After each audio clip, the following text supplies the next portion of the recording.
కర్ణాటక కాంగ్రెస్ ప్రభుత్వం ఆల్మట్టి డ్యాం ఎత్తు పెంచి తెలంగాణ రైతాంగానికి మరణ శాసనం రాస్తోంది. డ్యాం ఎత్తును 519 అడుగుల నుంచి 524 అడుగులకు పెంచాలని 3 రోజుల కిందట కర్ణాటక మంత్రి మండలి నిర్ణయం తీసుకుంది.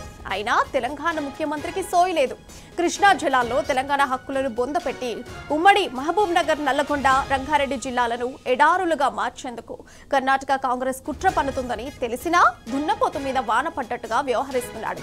ఆల్మట్టి ఎత్తు పెంచితే పాలమూరు రంగారెడ్డి ఎత్తిపోతల పథకం ఎందుకు పనికి రాకుండా పోతుంది.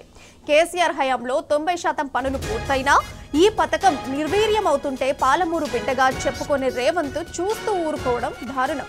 కర్ణాటక నుంచి కృష్ణా నీళ్లు రాకపోతే జూరాల ప్రాజెక్టే నిండదు. అదిగాక రేవంత్ మొదలుపెట్టిన నారాయణపేట, కొడంగల్ ఎత్తిపోతల పథకం కూడా పడావు పడటం ఖాయం.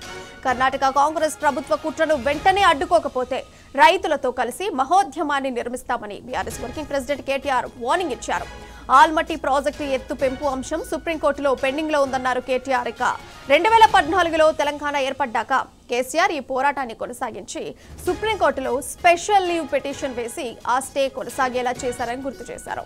కర్ణాటక నిర్ణయంపై మహారాష్ట్ర సీఎం ఫడ్నవీస్ వెంటనే సుప్రీంకు వెళ్తామని ప్రకటించారని, కానీ రేవంత్ ఇంకా మొద్దు నిద్ర వీడలేదని కేటీఆర్ విమర్శించారు. కాళేశ్వరం ప్రాజెక్టును బలిపెట్టి గోదావరి జలాలను ఏపీకి ధారాదత్తం చేస్తున్న రేవంత్ రెడ్డి ఇప్పుడు కృష్ణా జలాలను కర్ణాటకకు దోచిపెట్టేందుకు ప్రయత్నిస్తున్నారని మండిపడ్డారు. నదులపై హక్కులను కాలరాస్తున్న జల దోపిడీకి వ్యతిరేకంగా మహోద్యమాన్ని నిర్మిస్తామని హెచ్చరించారు.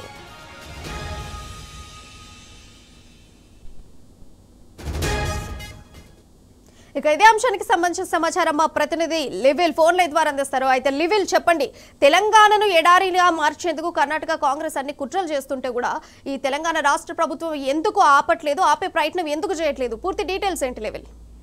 రాష్ట్ర ప్రభుత్వం సాగునీటి ప్రాజెక్టుల విషయంలో పూర్తిగా నిర్లక్ష్యంగా వ్యవహరిస్తుంది. ఇటు గోదావరి నీళ్లను ఆంధ్రాకు తరలించుకుపోతే చూస్తూ ఊరుకున్న ఈ కాంగ్రెస్ ప్రభుత్వం ఇవాళ కృష్ణా నీళ్లను పైనున్న కర్ణాటక ప్రభుత్వం ఎక్కడికక్కడ అడ్డుకట్టేసేందుకు ప్రణాళికలు రూపొందిస్తే ఇప్పటి వరకు కూడా పట్టించుకున్న పాపన పోలేదు.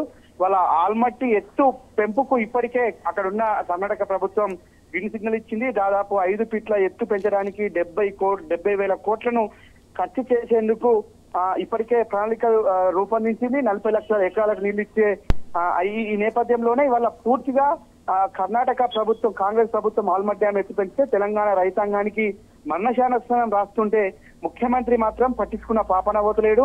నీటిపారుదల శాఖ మంత్రి కనీసం ఆ వైపు కూడా చూడట్లేదని చెప్పేసి కూడా ఆగ్రహం వ్యక్తం చేస్తున్నారు. ఇవాళ ప్రధానంగా బీఆర్ఎస్ పార్టీ నిధులు నియామకాలను గత 10 సంవత్సరాల పాలనలో అనేక అద్భుతాలు సృష్టించి కాళేశ్వరం లాంటి ఒక వరప్రదాయిని కట్టి తెలంగాణకు నిండుకున్న లాంటి ఒక నీటిపారుదల రంగానికి ఒక పెద్ద దిక్కుగా కాళేశ్వరం ప్రాజెక్టు కడితే ఇవాళ కాళేశ్వరం ప్రాజెక్టు పక్కన పెట్టి గోదావరి నీళ్లను ఆంధ్రాకు తోడి పెడితే ఇవాళ మరో పక్క కృష్ణా నీళ్లకు అడ్డుకట్ట వేసిన అక్కడ ఉన్న కర్ణాటక ప్రభుత్వాన్ని కనీసం కూడా కన్నెత్తి చూడట్లేదు. కనీసం పల్లెత్తు మాట కూడా అనట్లేదు ఈ కాంగ్రెస్ ప్రభుత్వం అని చెప్పుకోవచ్చు. అదే పక్కన ఉన్న బీజేపీ ప్రభుత్వం ఉంది మహారాష్ట్రలో. వాళ్ళు ఇప్పటికే ఆల్మట్టి డ్యాం ఎత్తుపై కూడా ఇప్పటికే స్పందించారు. ప్రధానంగా అక్కడ ఉన్న ముఖ్యమంత్రి స్పందించి ఆల్మట్టి డ్యాం ఎత్తు పెంచితే మేము సుప్రీంకోర్టుకు వెళ్తాం, ఎట్టి పరిస్థితులను ఒప్పుకోమని చెప్పేసి కూడా తేల్చి చెప్పారు. కానీ అక్కడున్న కాంగ్రెస్ ప్రభుత్వమే, ఇక్కడున్న కాంగ్రెస్ ప్రభుత్వమే వీళ్ళు మాత్రం మౌనంగా ఉండడం వెనుక అర్థమైందని కూడా ఇవాళ ప్రశ్నిస్తున్న పరిస్థితి కనిపిస్తుంది. ఈ నేపథ్యంలోనే బీఆర్ఎస్ వర్కింగ్ ప్రెసిడెంట్ కేటీఆర్ సైతం దీనిపై ఆగ్రహం వ్యక్తం చేశారు. కేవలం 519 అడుగుల నుంచి 524 అడుగులకు పెంచాలని 3 రోజుల కిందట కర్ణాటక క్యాబినెట్ డిసిషన్ తీసుకుంటే ఇప్పటి వరకు కూడా సీఎం మాట్లాడకపోవడం దుర్మార్గం అని చెప్పేసి కూడా చెప్పారు. కేవలం 100 టీఎంసీల కోసమే ఆల్మట్టి పెంచడం లేదన్న కేటీఆర్ కృష్ణా జిల్లాలోని తెలంగాణ హక్కును బొందపెట్టి ఉమ్మడి మహబూబ్నగర్ జిల్లాతో పాటు నల్గొండ, రంగారెడ్డి జిల్లాలను ఎడారిగా మార్చేందుకు కర్ణాటక కాంగ్రెస్ కుట్ర పన్నుతుంది. అక్కడ కాంగ్రెసే, ఇక్కడ కాంగ్రెసే, అయినా మాట్లాడే దమ్ము తెలంగాణ ముఖ్యమంత్రికి లేదు. తెలంగాణ రైతుల పొట్టగొడుతుంటే ఆపే ధైర్యం లేదా అంటూ కూడా ఎద్దేవా చేశారు.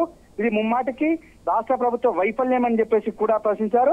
అయితే కర్ణాటక రాష్ట్ర ప్రయోజనం కోసం తెలంగాణ రాష్ట్రాన్ని ఇక్కడ రైతులు బలి చేస్తారా అని కూడా ఈ సందర్భంగా ప్రశ్నించారు. కర్ణాటక కాంగ్రెస్ ప్రభుత్వం కుట్రను వెంటనే అడ్డుకోకపోతే రైతులతో కలిసి మరొక జల మహోద్యమం చేస్తామని కూడా ఈ సందర్భంగా హెచ్చరించారు. ఆల్మట్టి ఎత్తి పెంచితే పాలమూరు రంగారెడ్డి ఏదైతే పాలమూరు రంగారెడ్డి ప్రాజెక్టు ఉందో పూర్తిగా పనికి రాకుండా పోతుందని చెప్పేసి కూడా కేటీఆర్ ఆవేదన వ్యక్తం చేశారు. నాడు ముఖ్యమంత్రిగా ఉన్నప్పుడు కేసీఆర్ పాలమూరు రంగారెడ్డిని పచ్చని మాగాణం చేసేందుకు పూర్తి చేసి దాదాపు 90% పనులు పూర్తయితే ఇప్పటి వరకు ఆ పాలమూరు రంగారెడ్డిపై కనీసం కూడా పట్టింపు లేదు ప్రభుత్వానికి. ఎక్కడ పనులు అక్కడే ఉన్నాయి. నాడు పెండింగ్ పనులను రన్నింగ్ పనులుగా మారిస్తే వాళ్ళ మళ్ళీ రన్నింగ్ ప్రాజెక్టుని వాళ్ళ మళ్ళీ పెండింగ్ ప్రాజెక్టుగా ఈ కాంగ్రెస్ ప్రభుత్వం మార్చింది అని చెప్పేసి కూడా ఎద్దేవా చేశారు. ఒకవేళ ఆల్మట్టి ఎత్తు పెంచినట్లయితే తెలంగాణకు నష్టం జరుగుతుంది అని చెప్పేసి కూడా ఈ సందర్భంగా ఆగ్రహం వ్యక్తం చేశారు. Right level, thank you. ఇక మొత్తంగా చూసుకుంటే ఆల్మట్టి డ్యామ్ ఎత్తు పెంచి తెలంగాణ రైతాంగానికి మరణ శాసనం రాస్తుంది కర్ణాటక కాంగ్రెస్ ప్రభుత్వం. అయినా కూడా ముఖ్యమంత్రి అసలు